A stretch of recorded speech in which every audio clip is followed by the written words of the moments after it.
Welcome to this week's edition of Bowl Season Stories. I'm Nick Carparelli, the Executive Director of Bowl Season, and each week different guests from the world of college football join me to talk about current topics in the sport, as well as discuss what they remember most about their bowl game experiences. Today, we are joined by ESPN sports reporter Holly Rowe, former Pitt Panther, college and NFL head coach, and current Fox NFL studio analyst Dave Wannstedt, and Cure Bowl Executive Director Alan Gooch. All of today's guests are brought to you by Ticket Smarter, the smarter way to buy tickets. Also joining me, as she does each week, is our on-air producer, Angela Lang. Angela, we're entering week 9 of the college football season, and bowl season is right around the corner. It's hard to believe the season's flying by so quickly. It is, and it feels so great to be right in the middle of it. Nick, how do you feel things are shaking out? Do you feel like the bowl picture is clearer than it's been in past years, or is it just as fuzzy as it's ever been? Well, it's shaping out for sure. We have 30 bowl eligible teams, and we have a number to go. It's going to be exciting final few weeks for those teams looking to punch their ticket to bowl season. I don't know if you noticed, Angela, but last week there was a 9 overtime game. Illinois beat Penn State. I'm sure you watched every single one of those overtimes. I have to say I missed that one. I missed that game, but I do love overtime games. They're so much fun, and I'll have to go back and check that out. But at some point, it just gets to be like, okay, can somebody win this game already? Absolutely. Well, it's really exciting today too, Nick, when we talk about our lineup. We've had, so many wonderful folks on the show. And this week we are welcoming a really stellar lineup. You talked about our first guest, ESPN national reporter, Holly Rowe, who has been a staple on sidelines for more than 20 years. She's done everything from basketball to volleyball, gymnastics, softball, you name it. I love watching her cover softball. That's one of my other favorite sports to watch. But, people really know her from her college football coverage. And so she is the best guest to kick off the show today. We're so happy to have Holly Rowe. Holly, thank you so much for joining us. I'm happy to be here. Your group has been awesome. I remember coming and speaking to your group, a couple of years ago now, but I'm happy to be here with you. Excellent. Well, you and I haven't visited in a while. I guess last year nobody really visited in person, but we've known each other for a long time. Chatted on the sidelines before many big games. Even had a dinner after a couple bowl games, I think. But I've always had so much respect for the job that you do and the person you are. So it's really a privilege to have you on the show. Thanks again. My pleasure. So I really don't even want to talk about last year, but just in context, after last year, coming into this year, it seems like college football is more popular than ever. Television ratings are breaking records, and the game day atmosphere just looks unbelievable. You've worked games every weekend this year. Describe the atmosphere for us. Yeah, it's been really unbelievable. And I'll tell you this. So if you remember before COVID hit, there were lots of conversations going on about the declining attendance of college football and, what ADs were doing to get people to stay for games and stay in their seats longer and having a better game day experience. And then COVID hit. And I think what it did for us is make us all appreciate how special and precious and unique college football is.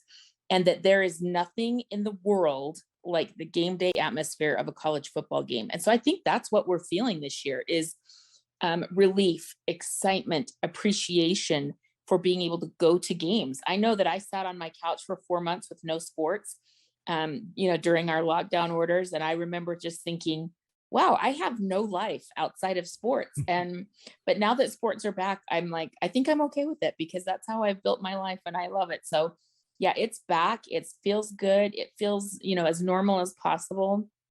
And I think it just has given us all a much bigger appreciation of college football and that experience. I think you're right. And it's almost comical now to think that people were wondering that when the pandemic is over, and it's not completely over, but people were wondering, are fans going to come back? Are they going to be willing to go to games in person? And boy, have they. I think it's that pent up energy, like you mentioned, that you had coming out of last year. Yeah, and we've missed each other. I know this is going to sound so strange, but like I go to the sidelines and, like you and I used to run into each other on the sidelines so much. And I just go up to people now and I just like hug people and grab people. I mean, we've been homesick for our sports community and our college football community. And I'm just so happy to see everybody again. And I will never take it for granted. I never, I didn't think I did before, but I just think, I just appreciate so much this life that we get to live and these exciting games that we get to go to. And it's really precious to me. Yeah, it's definitely given us all a new perspective. Now, this year will be your first time covering the CFP National Championship game on TV. I know you've done radio. What are you looking forward to the most, and what are you excited about the most? Yeah, I'm just excited to one be there, right? Because these are the biggest games that go down in history. This will be my first CFP National Championship game for TV. I lucked out many years ago. This is the most random story, but right before the most famous Rose Bowl ever with Texas and USC, Lynn Swan, who was the ABC sideline reporter, decided to run for Congress. And so he couldn't be on television anymore because of the rules with political, time and access, all that stuff. So, just a few weeks before that game, I got put on that crew with Keith Jackson and Dan Fouts and Todd Harris. And so I got to work that very famous national championship game between Texas and USC that I still will say is my favorite game I've ever worked in my life at any level. But this is different. And I think the CFP is different because it's a playoff and you go through the semifinal round with people. We go through conference championship Saturday, and then you go through a semifinal game, and then you get to the championship game. So it just feels like the road to the championship, we get to be very intimately involved with. And that makes it fun because then you're covering the team and you get to know the stories and you're like really in depth with the people. And I think it makes it a little more special. Holly, you make your job look so easy, and clearly I'm smart enough to know that it's not. What do you feel in a game as big as the CFP National Championship is your biggest responsibility in bringing information to the audience? Eyes and ears on the field, period. I nobody really realizes this, or we don't talk about this often, is the role of the sideline reporter.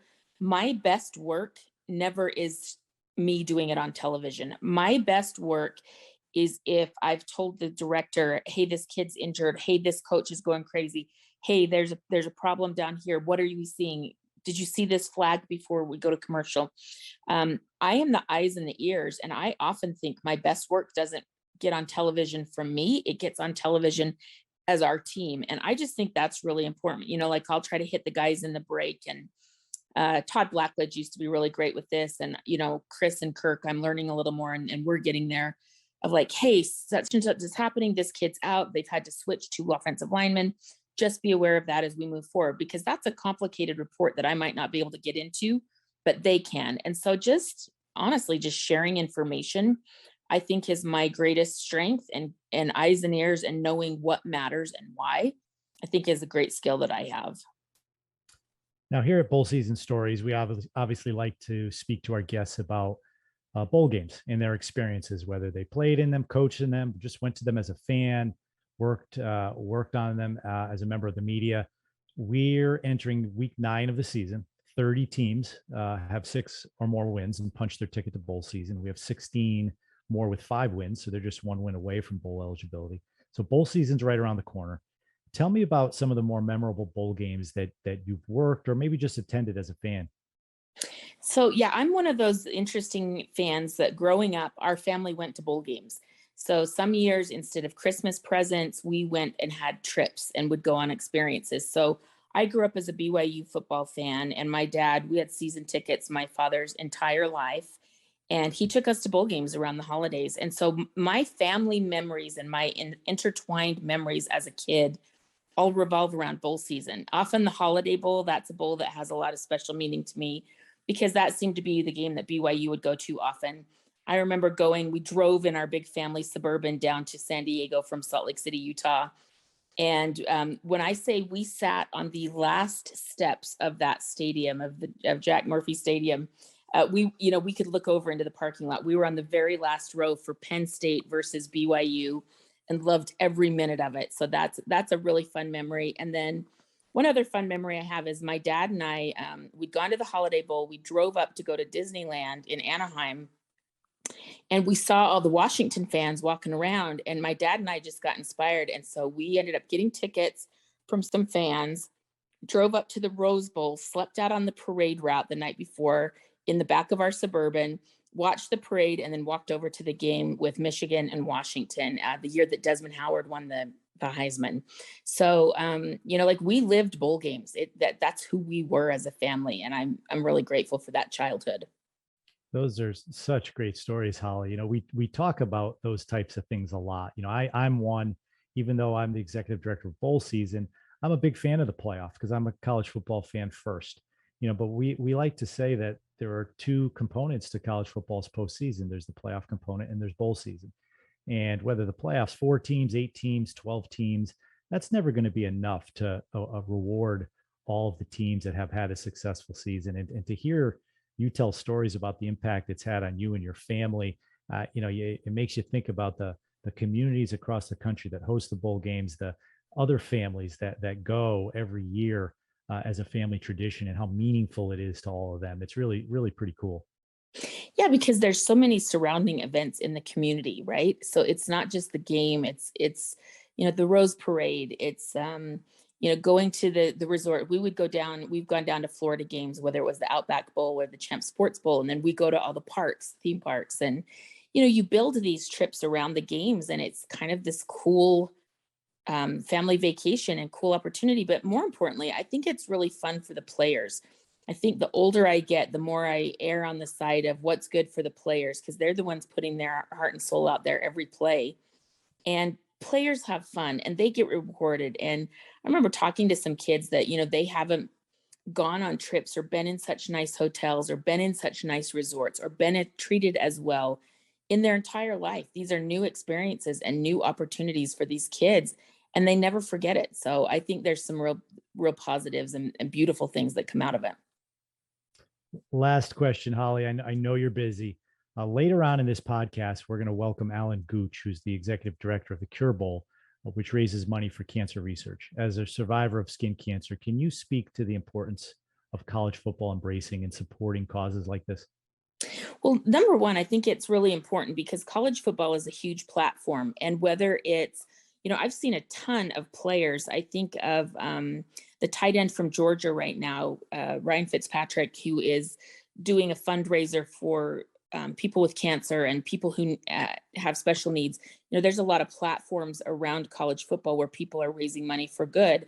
But I think a bowl game specifically designated to that is next level, because I learned in my journey that money that's going into research is the game changer in cancer treatment right now. So I was really lucky to get in through the V Foundation with ESPN, a clinical trial. And that clinical trial is funded by donations to the V Foundation or donations from, other organizations. And so I think that a bowl game specifically designed to that is really important and really big.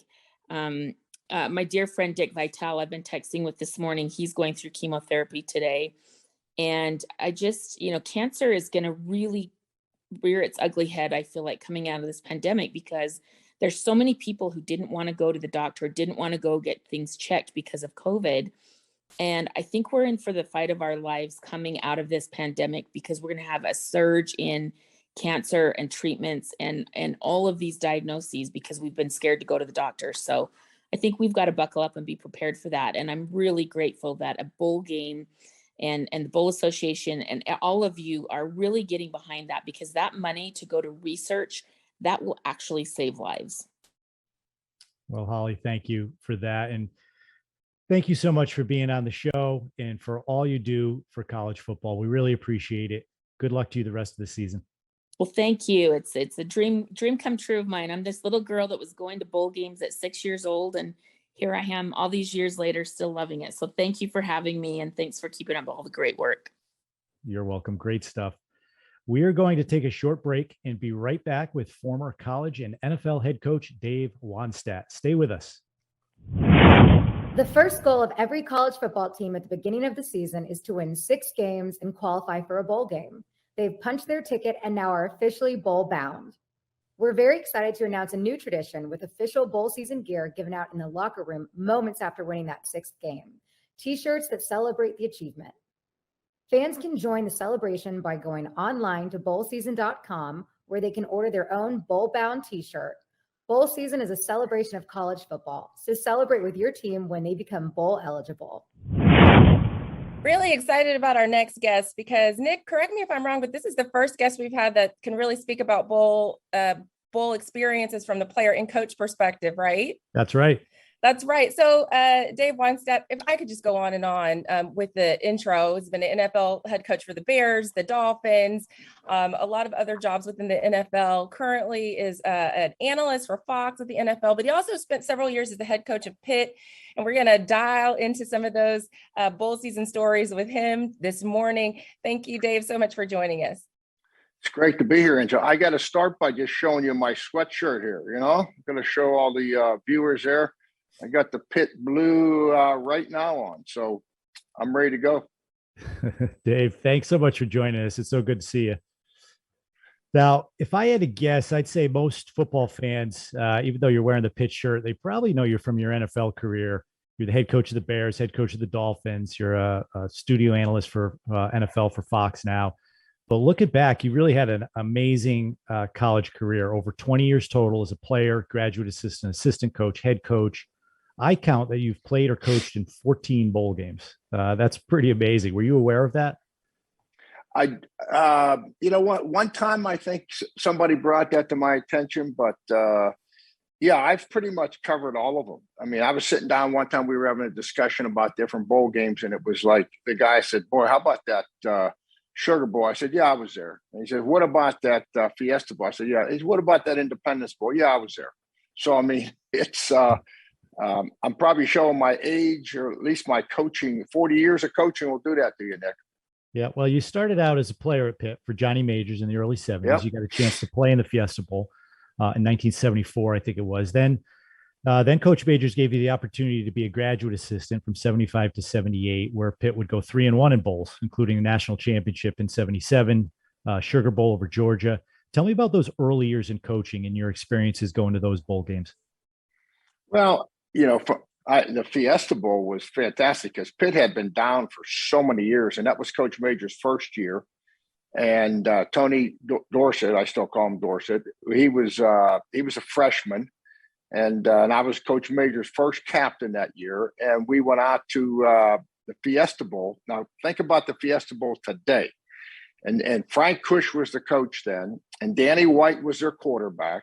And the stadium was sold out, and it had 35,000 people. So it was a great experience. We had a heck of a time. I mean, it was that was my first bowl game as a player, and Coach Majors did it right. I mean, we had all the activities, and the Fiesta Bowl had a bunch of events, so it was a great start. And then as a coach, you mentioned a couple of the places. I'll tell you what was fun. I mean, I've been in national championship games as a coach, Miami, Pitt, you mentioned that, Fiesta Bowl against Penn State, but also was part of when we went to Oklahoma State. People lose sight of this. We played in the first Independence Bowl. And we went down there to Shreveport. I think we won 7 games, I believe it was that year, 7-4. We were playing 11 games. And Gary Kubiak was the quarterback for Texas A&M. So, I've seen both. I've been on both sides of it. And then obviously, I'll tell you what was as good as any. When I went to USC and we won, and we went to the Rose Bowl and we played Ohio State. And I had heard about the Rose Bowl, and I had been to, the Orange Bowl and the Fiesta Bowl and the Sugar Bowl and on and on. But I tell you what, the Rose Bowl was unbelievable. It really was. I mean, it was an event that a lot of great memories. I brought all my family and friends out from Pittsburgh, and we had a great time. Now, you mentioned Coach Johnson. You met him when he joined the Pitt staff in 77, and you seem to have forged a lifelong friendship and a professional bond with him. What has Coach Johnson meant to you in your life? Well, he's kind of been like the big brother that I never had. I mean, we were assistants together, as you mentioned, Nick. And then you talk about being a good recruiter now. We know that's critical for college. So he gets the Oklahoma State job. And at that time at Pitt, Jackie Sherrill was the head coach. And I could have stayed at Pitt. And we had Hugh Green and Ricky Jackson and Dan Marino coming in and Jimbo Covert. And, this was the team and Jimmy convinced me to leave Pittsburgh and go to Stillwater, Oklahoma with him, who was on probation. And I think we had maybe 35 guys on scholarship at the time. I mean, it was, but it was a great experience. And if you want to find out that if you really want to be a coach, sometimes you got to step out and jump in the water and with both feet and see what happens. Now you left Oklahoma State. You mentioned USC for a few years, but then you rejoined Coach Johnson at the University of Miami in 1986. You'd win 2 Orange Bowls there, including the 1987 national title. What do you remember about those 2 great Orange Bowl wins against Oklahoma and Nebraska? I know that Nebraska game was the last game you and Jimmy coached together for the Hurricanes. Yeah, well, the first Orange Bowl, it was it was in our backyard. We're from Miami, so we're right there. So we really, half of our players, and I know our line coach, Tony Wise, just stayed in his apartment, so it was almost kind of like a home game for us. It was in the old Orange Bowl, where at that time we played all of our home games. And Oklahoma ran the wishbone, with Barry Switzer. And it was such a different, obviously, offense than what you see all year long. And it wasn't just getting ready for a new offense, but I remember how good they were. Obviously, they're playing for the championship, and it was Keith Jackson and J.C. Watts and on the names. So Brian Bosworth, so I mean, they had a great team too, and that game, that really was something that. And then our starting middle linebacker couldn't play, so we were starting a new middle linebacker. So we had as we always did at Miami, we had our share of adversity that we had to overcome to win that game. But just the feeling of it, and I'll tell you what, when the game was over, we went out on the beach in Miami, and myself and a bunch of the coaches, and sat there until the sun came up. And it was a great, great night and day. Now, the second one, though, I got to comment on the second one. So then the next year, we win the national championship. So the next year, we lose to Notre Dame by 1 point when we went for 2. That's famous convicts versus Catholic games. So now it was West Virginia and Notre Dame at the end of the year, and we were third. And we're playing Nebraska, Turner Gill and Company. And we didn't know it was going to be our last game. But beginning of that year, Buddy Ryan was the head coach of the Eagles. And Buddy wanted to come down and work out one of our players. God bless him, Jerome Brown, maybe the greatest player I ever coached. And so Buddy comes down. So Jimmy and I were talking. I said, boy, I don't know hardly anything about that Bear defense that they ran in Chicago. So Jimmy and Buddy are talking. He says, hey, would you spend some time with we want to talk about the Bear defense.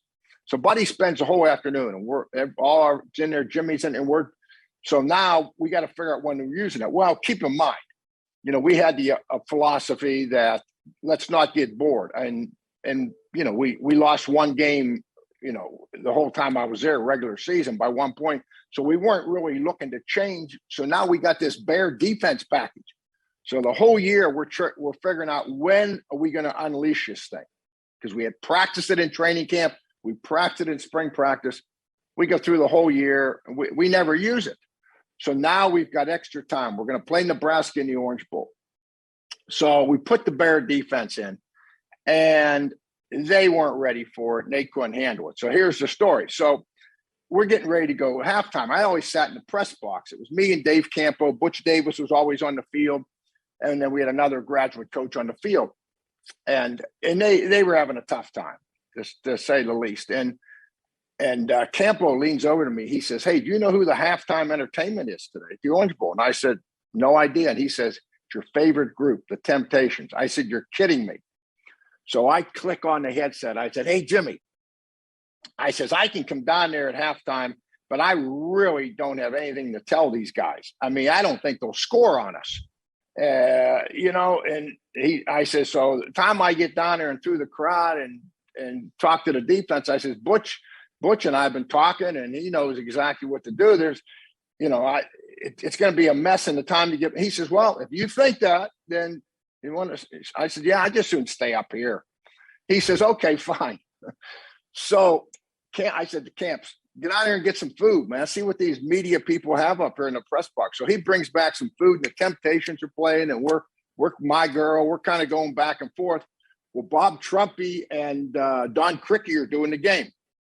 And they walk by and they stick their head in. And we're in there eating and kind of going with the beat. And Trumpy and I are good friends.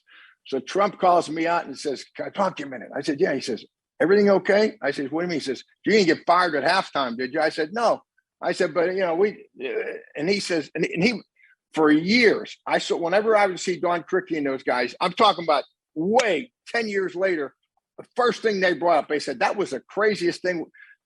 I said, well, we were pretty confident and we were pretty good. And I don't know what the final score was, 31-3. They might have scored a touchdown. I don't think they did, but yeah. So that was a bold story that probably will never be duplicated again. I guess not. That sounds like a story that only could happen at the University of Miami, first of all.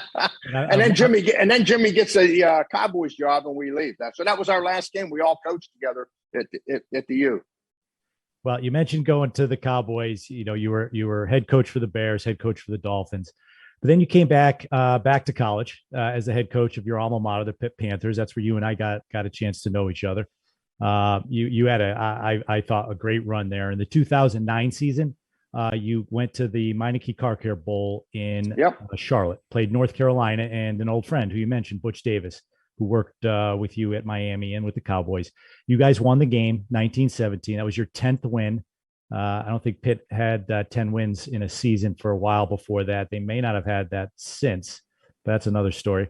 Right. I imagine there are many times when you score off against old friends in big games or a bowl game. Does it even matter to you that you're playing against a friend? Do you have to adjust the way you do things because the two of you know each other so well? Well, what was unique about that game, and they were talented. They had Robert Quinn, and they had the receiver. They had about 10 guys going to go to the NFL too. And we had Dion Lewis, we had Jabal Sheard, Jonathan Baldwin. So there was a lot of talent on the field with both teams. But the funny thing was, now Butch Davis and I were together in Oklahoma State, University of Miami, Dallas Cowboys. So we were together like 12 years, okay? And golfed together. Our wives are friends. So, we knew each other pretty good. So it was comical because they're watching a tape and we're watching their tape. It's the same defense. It's the same adjustments. It's the same offense. And it was a little bit hilarious. So when we went to a function that they had where both teams were there, Butch and I were laughing and saying, this is just going to be the team that doesn't make mistakes because I knew with Butch knew me. He knew what blitzes I liked in the red zone in certain situations. I knew him.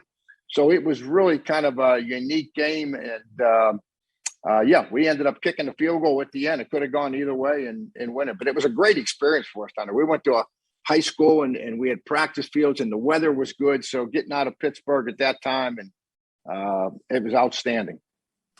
Let me ask you another question about the bowl game experience in general. The average fan turns on the TV for 3 hours in December. They watch, what they might think is another game. Now, these teams go for 5 or 6 day trip. You're there with your friends, your teammates. It's a reward for a successful season.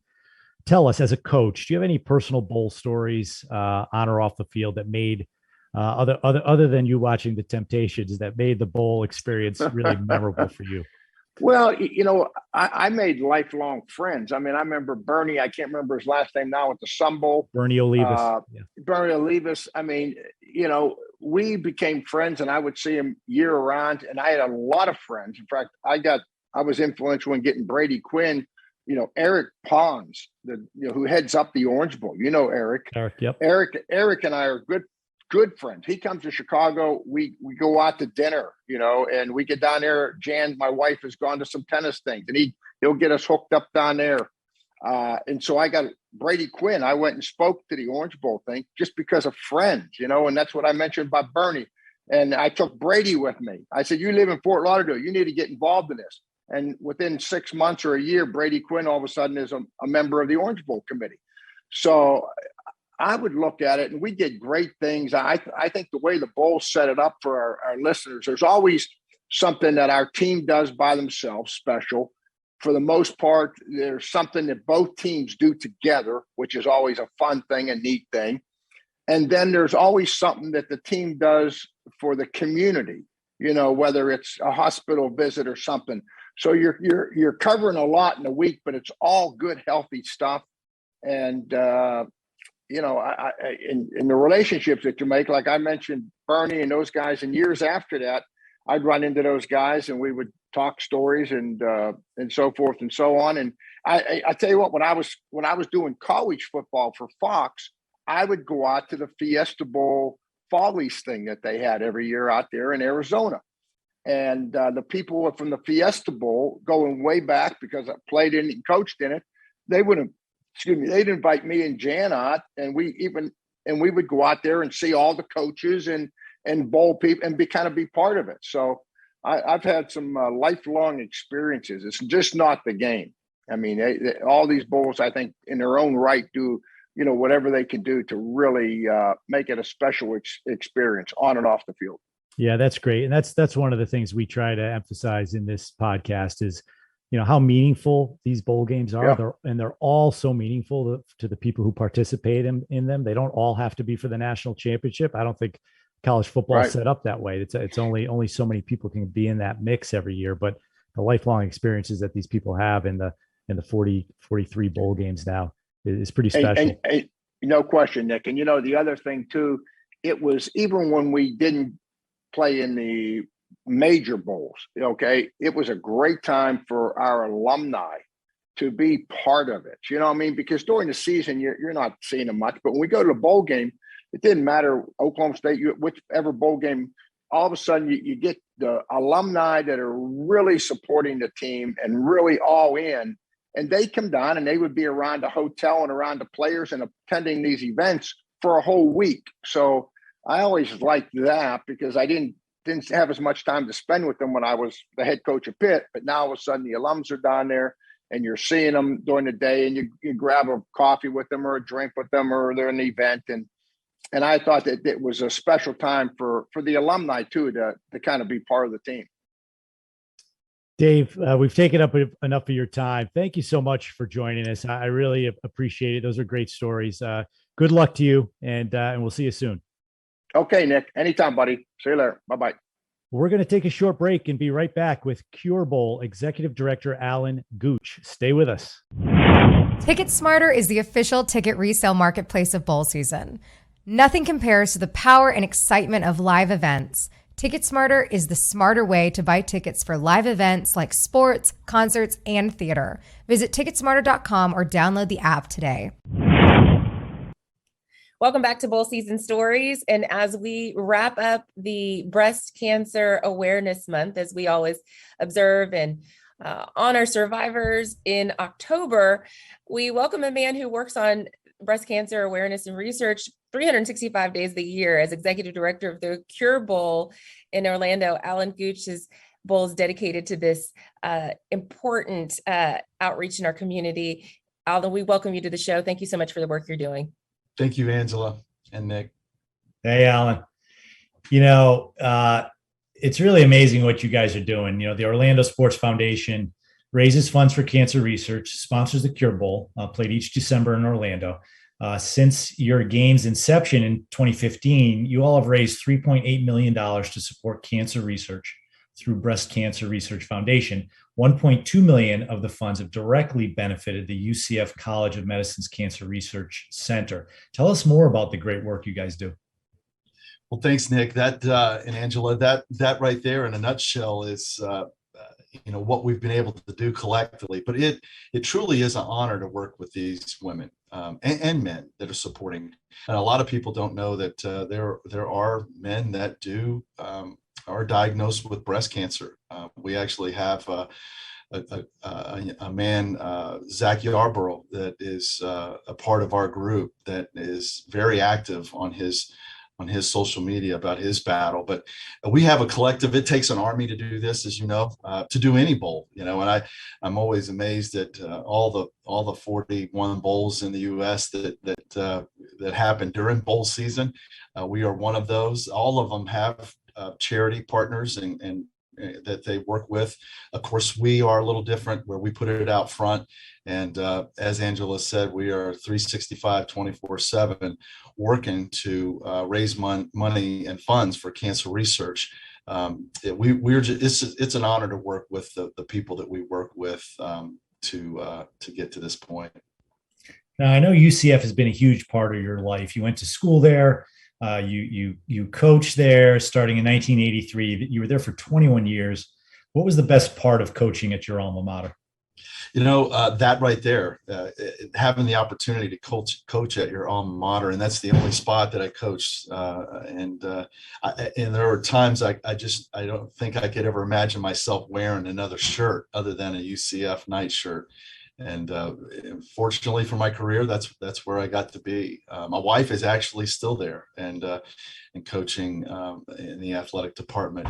But what it was probably what was so memorable is I actually played there as a player as well when it was a Division II program. I don't want to be posing myself as a Division I football player, but I was a Division II football player there. Then started coaching when it was Division II. But it was always our plan to go from Division II to 1AA to 1A, and to be a part of that. And actually, when UCF had its only opportunity to play Alabama at Alabama, we beat the Alabama Crimson Tide back in the day.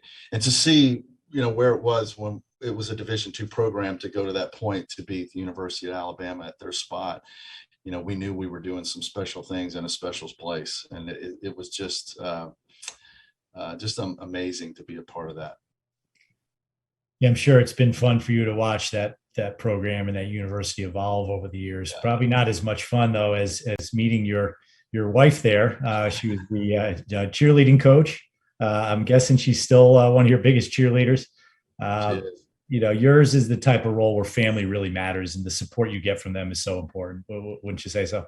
Yeah, and there's no doubt about it. I certainly outpunted my punt coverage when I recruited Linda and back in the day, and we've poured our lives into UCF, and she's also helped pour our lives into the Cure Bowl.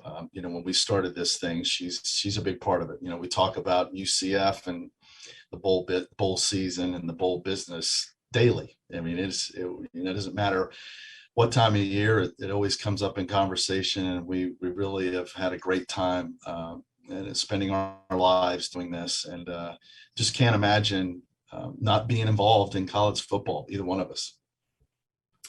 So I think a lot of people know this story, but many also don't. You just told me this story last week when we were together in Orlando. You gained national attention in 1997 when you learned sign language in order to communicate with Dwight Collins, a deaf running back for UCF. You were named the FBS Assistant Coach of the Year, and you two even were honored at the ESPY Awards, in which Collins received the Most Courageous Player Award. How rewarding was that entire season? Tell us that story. Yeah, great story. Dwight Collins, Dwight and I still stay in contact. He is just an outstanding individual. He did not see himself as having a disability. He certainly didn't play like it, played with a lot of passion, loved the game in college football. And we stretched each other. He forced me, basically, for us to have an opportunity to recruit him. I committed to learning sign language. And so he forced me to grow in a way that I never expected. And it was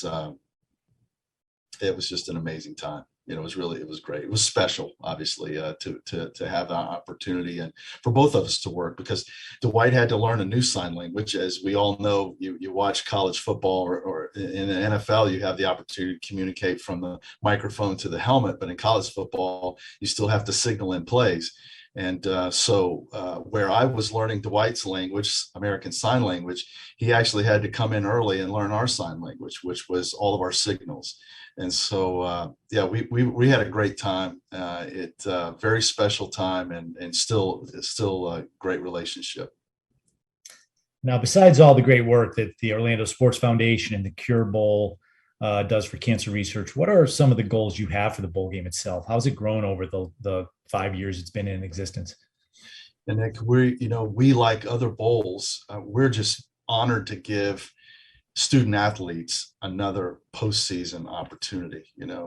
It's great to be able to offer them that opportunity. Certainly, if you're coming from the north to come to Orlando this time in December, it's a great time of year. We keep our players on property at Universal, so we have a great relationship with Universal Studios, and they have they get to have an outstanding time. They get to go to the park. The practice locations are very close. They have an opportunity to do city walk.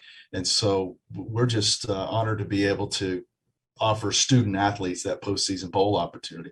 And it's so important for so many.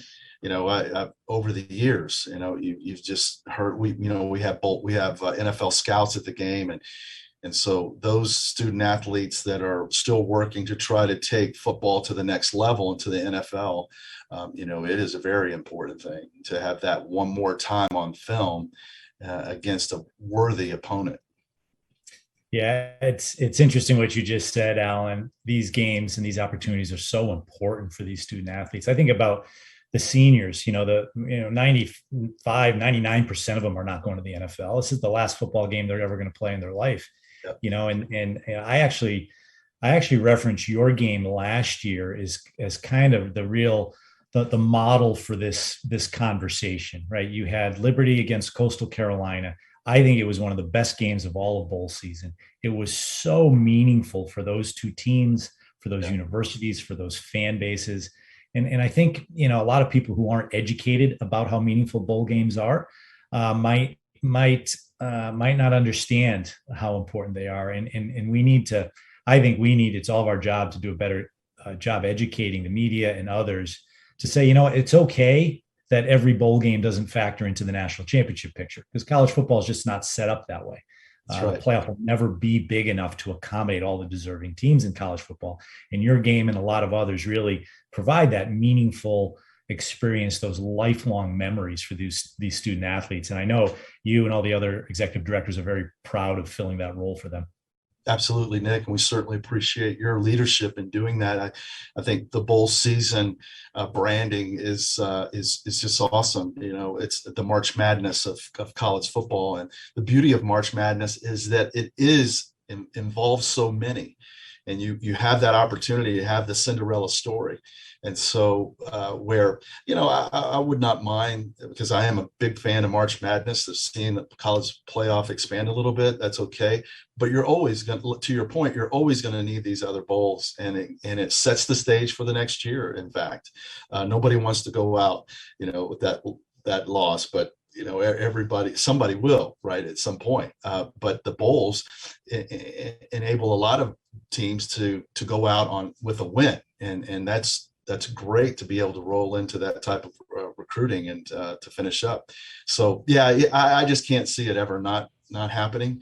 And like you said, that it's just so important to give just the student not only the student athletes, but the university themselves, and being able to host two top 20 teams for the Cure Bowl last year, our first opportunity at that. And thank you for, ESPN, our partnership with Clint Overby and ESPN played an important role there. But we were so excited to have that. So I appreciate your referencing the game, to have, a number 17 and number 12 in your game, and they're battling. And it was a great game. Overtime, the whole thing. So speaking of matchups, this is my last question for you, Alan. We're all, we're in this business together. We're at that point in the season. There's 30 teams with 6 wins who have punched their ticket to bowl season. A lot more to come. I know this is the time of year you start looking and saying who's going to play in our game. Any predictions for this year's Cure Bowl matchup? Sure, happy to make a prediction. We have a scout team, like a lot of bowls that go out and that are very passionate about what they do. And we're actually getting our mid-season reports. And, we collectively, we would love to see the UCF Knights stay home and play here at Exploria Stadium against App State. And Appalachian State is a Sun Belt team that has never been to the Cure Bowl. And we think it'll be a great matchup. One, it's amazing that UCF and App State have never played, especially through the 1AA era when both teams were in the playoffs from time to time. We just never had an opportunity to play. But I think that would be a great matchup. And another big reason we want to get the Knights in it one more time, they did play in our game in 2016. And you may remember after that game, they went undefeated, in fact, for 2 seasons. That was their last loss for 2 seasons. But as you know, and the college football world knows, the University of Central Florida, UCF Knights are moving on to the Big 12. And so we don't have a Big 12 matchup in our game. So we need to get UCF in one more time to the Cure Bowl to help raise money for cancer research. We need the Knights one more time. Yeah. Alan, I love that answer. You're the first executive director to take the bait and give an answer. So UCF against App State in the Cure Bowl, you heard it here first. Well, we love all of our teams, and that's right. There are a lot of people are not going to take the bait there, but we're all about raising money for cancer research and feel like at this time, that would give us the best opportunity to do that. The Cure Bowl is scheduled for Friday, December 17th at 6 p.m. Eastern Time at Exploria Stadium in Orlando, Florida. The game will be broadcast on ESPN2. Thanks, Alan, for being on the show. Really appreciate your time. Good luck this bowl season. All right, Nick.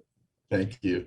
And thank all of you for listening to this week's Bowl Season Stories podcast. Please join us next week when we will welcome another lineup of great guests. If you like the show, we'd appreciate you dropping a 5-star rating for the podcast. And as always, you can follow all the podcast and bowl season news on our website, bowlseason.com, and on social media at Bowl Season. Thanks for listening.